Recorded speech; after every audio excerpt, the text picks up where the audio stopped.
So I made a Roblox game where you roll a dice, and it actually slapped. Welcome to Dice Simulator, a dice rolling game. A dice rolling RNG game. RNG in this case means it's a really nice game. Here's how I did it. However, before you make anything at all, plan ahead. And for me, the plan was very simple. Get money, buy a cooler dice. Repeat until your soul is replaced by a number generator. Sounds easy, right? Because it's like capitalism. But more cubic. In my case, it's not a game without other mechanics. Without the other mechanics, it's just gambling, which is bad. We don't like it. So I added prestige, roll streaks, and other cool stuff, in which you should see. Enough yap. I opened Roblox Studio and immediately committed war crimes against scripting best practices. Is it that easy to make a dice that rolls? No, because I planned that you need to be holding the dice, and throwing it should feel authentic. It should feel random, and it should feel very lucky when you roll a high number. With the sole mechanic of my game finished, I believe that good games feel good. So I added visual feedback that would indicate, hey, player, you're a winner. Which right now is just a text. Yeah, it's just a text. On to the next feature. Now, the point of the game is to throw dice. If you're throwing the same thing over and over and over again, it's just never going to be fun, I think. That's why I added dice variants. Dice variants are just dice with personality. That's the best way I can describe it. Now, each die has a multiplier. That multiplier is used to multiply the dot value that you get. Say, for example, you roll a 6. I multiply that by the multiplier, giving you more money. Now, what's the purpose of money? As I've said earlier, we're gonna get a shop.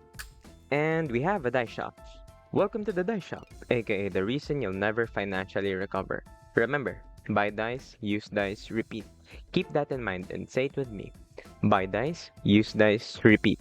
That is your purpose, and everything will be fine in the end. We've got a dice shop and our core mechanics. So, what's missing? Dice effects. Because who doesn't want their dice to explode into confetti, like a loot box on fire? The more useless the feature, the cooler it looks.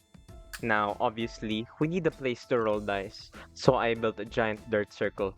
Around it are dirt pillars. That's why it's a dirt circle. And put floating dice above it.